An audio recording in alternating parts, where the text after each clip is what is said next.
مقصد کہ بعض ایسے ہیں کہ وہ اس کے حصے کی چیز آتی ہے نا، جی وہ چپکے سے کوشش کرتے ہیں کہ یہ چیز میں یار کسی نہ کسی کو دے دوں، جی جی جی کہ ان کے اندر وہ پیاس ہی ختم ہو گئی ہے، وہ حسرتیں ہی ختم ہو گئی ہیں کہ یعنی جو ایک ہرس ہوتا ہے، لالچ ہوتا ہے اپنی طرف ہر چیز وہ کرنے کا، وہ سب فنا ہو گیا نا جی۔ سبحان اللہ جیسے کہتے ہیں کہ کسی کے نگاہ سے کوئی ایسا کام ہو جاتا ہے، صحیح ٹھیک ہے، تو ان پہ اللہ پاک کی اتنی رحمت ہوئی کہ انہیں اب کوئی فکر نہیں ہے، نہ ان کی کوئی پریشانی رہی، نہ انہیں کوئی دکھ تکلیفیں نہیں، اب وہ ایسے آزاد ہیں کہ جیسے بندہ کسی قید خانے سے آزاد ہو جاتا ہے۔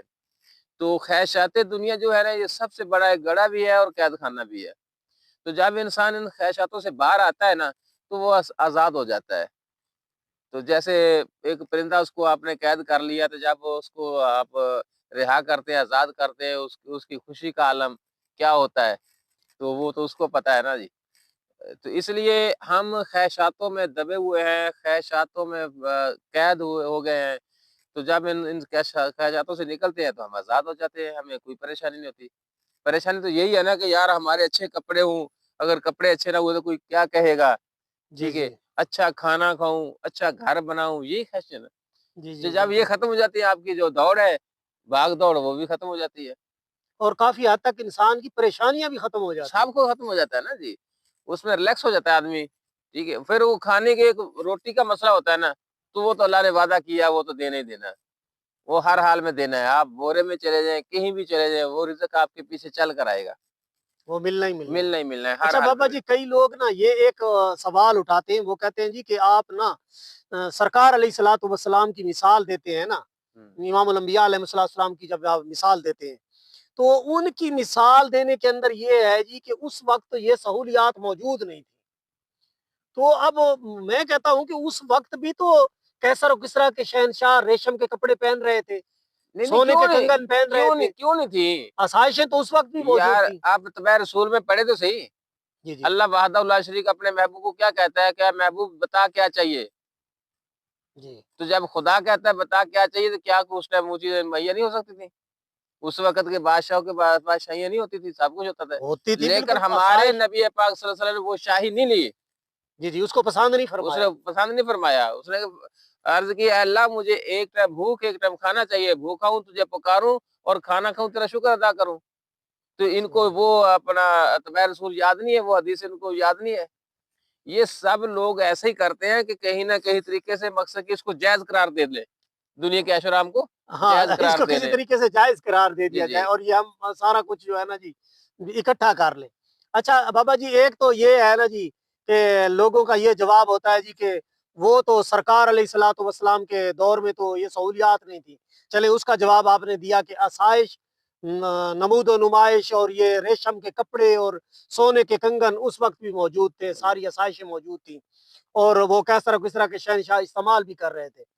تو ایک اور وہ یہ سوال کرتے ہیں کہ جو اہل بیت عظام تھے یا صحابہ کرام تھے یا امام الانبیاء علیہ السلام کی ذات پاک ہے، تو وہ کہتے ہیں جی کہ وہ ایسے نفوس قدسیہ ہیں، انہوں نے جو کام کیے ہیں نا وہ ہم نہیں کر سکتے، کیوں نہیں کرتے؟ مطلب وہ کہتے ہیں جی آج وہ ان کی روحانی طاقت زیادہ تھی، وہ آج کر سکتے تھے، ہم نہیں کر سکتے۔ آج ان کی ولایت پہ آ جائیں، جی جی اپنے نبی کریم صلی اللہ علیہ وسلم کی جو ولایت ہے، جو اس کی امت ہے، ایسے لوگ پاکیزہ لوگ جو ہیں، جی جی تو ان کے اتباع دیکھیں، ان کی زندگی حیات دیکھیں، وہ ایسے ہی گزری ہے،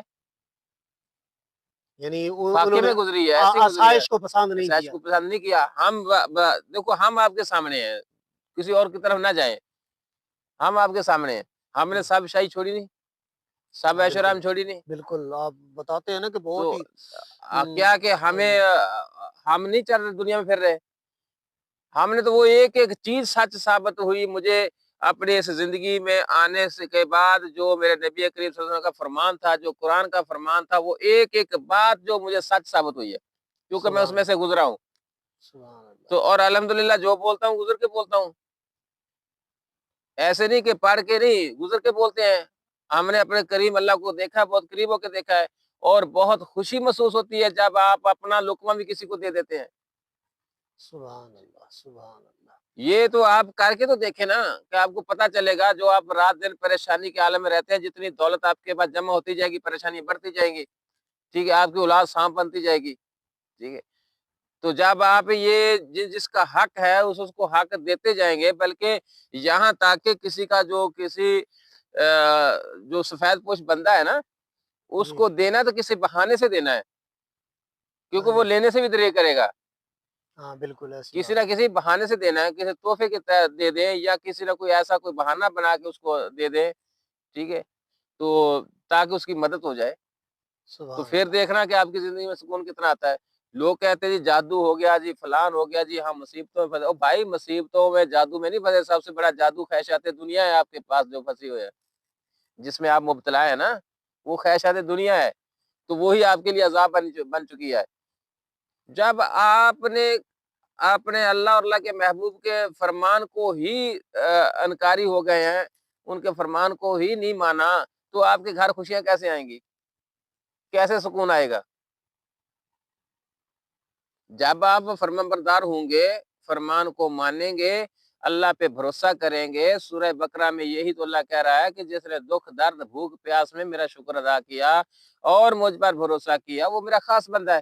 مجھے تو بابا جی ایسے لگ رہا ہے کہ آپ جو فرما رہے ہیں نا، یہ ڈاکٹر علامہ محمد اقبال نے جیسے کہا تھا نا کہ نہیں تیرا نشیمن کسر سلطانی کے گنبد پر، تو شاہی ہے بسیرا کر پہاڑوں کی چٹانوں میں۔ کیا بات! میرے خیال میں تو ڈاکٹر صاحب بھی اسی طرف اشارہ دے رہے نہیں، تھے کہ سب نے مسلمان کو چاہیے کیا تھا اور کر کیا رہا ہے۔ دیکھو، مجھے اتنی محبت ملی کراچی میں، اتنی محبت ملی کہ جس کی کوئی انتہا نہیں۔ وہ جس گھر میں رہا ہوں، وہ گھر بھی اتنا جناب علی شہنشاہی گھر تھا، مقصد کہ اس کے گھر میں اتنی صفائی، اتنا جناب عالیشان نظام بنایا۔ میرا کمرہ ایک علیحدہ انہوں نے بڑے محبت سے تیار کر کے رکھا، ٹھیک ہے۔ تو میں نے پھر بھی ان کو کیا بولا کہ میں نے بولا کہ بھائی یہ جو آپ کا گھر ہے، یہ مجھے جنگل محسوس ہو رہا ہے کہ صحیح، میں ایک جنگل میں رہ رہا ہوں، میں ایک عالیشان گھر میں نہیں رہ رہا، جنگل میں رہ رہا ہوں۔ میرا جو عالیشان جو ہے نا محل، وہ صحرا ہے، جس صحرا میں پھرتا ہوں۔ صحیح، جو میری کٹیا ہے وہ میرا محل ہے، یہ نہیں ہے، سبحان اللہ۔ کیونکہ میرا نبی کریم صلی اللہ علیہ وسلم ایسے محلوں میں نہیں رہا، وہ ایک سادہ سے گھر میں رہا ہے، جو ہاں، سرکار علیہ السلام نے ساری رحمت زندگی جو ہے للعالمین۔ وہ محلات کے اندر نہیں گزاری، بلکہ ایک بالکل سادہ سے گھرانے کے اندر، اور وہ کھجور کی ٹہنیوں سے بنے ہوئے دروازے۔ بھائی کیا مطلب عجیب و غریب ایک منظر، وہ سیرت النبی کو اگر آپ پڑھ کے دیکھیں، اس پر توجہ دیں آج تو بھی ایمان والے جو لوگ ہیں، آج بھی جن کے اندر عشق ہے، عشق نبی ہے، وہ کبھی بھی کوٹھی بنگلے میں نہیں رہ سکے گا، سبحان اللہ، اس کو سبحان سکون ہی نہیں ملے گا، اس کو سکون ہی ادھر سادگی میں ملے گا۔ اللہ۔ بابا جی بعض درویشوں کے پاس میں گیا ہوں تو میں حیران ہو گیا کہ وہ بابا جی بیٹھے ہوئے ہیں جی، ایک نا وہ مطلب اپنی وہ کٹیا سی بنائی ہوئی ہے، اس کے اندر انہوں نے رہائش رکھی ہوئی ہے۔ میں نے کہا بابا جی آپ کی اولاد اتنے بڑے یہ محلات بنے ہوئے، گھر بنے ہوئے، کہتے ہیں بیٹا وہ ان کے ہیں، وہ میرے نہیں ہیں، میرا گھر تو یہ ہے، میرے پاس آئے ہو تو یہاں بیٹھو۔ ایسے ہی، بالکل ایسے ہی۔ تو پیارے ویورز، بہت زبردست گفتگو بابا جی کی، اتنی زبردست باتیں مل رہی ہیں، تو آپ سے گزارش ہے اس پر خود بھی توجہ دیجئے، اپنے احباب کو بھی اس پر توجہ دلائیے۔ اجازت دیجئے، انشاءاللہ ملتے ہیں اگلے ولاگ کے اندر۔ اللہ السلام حافظ۔ علیکم۔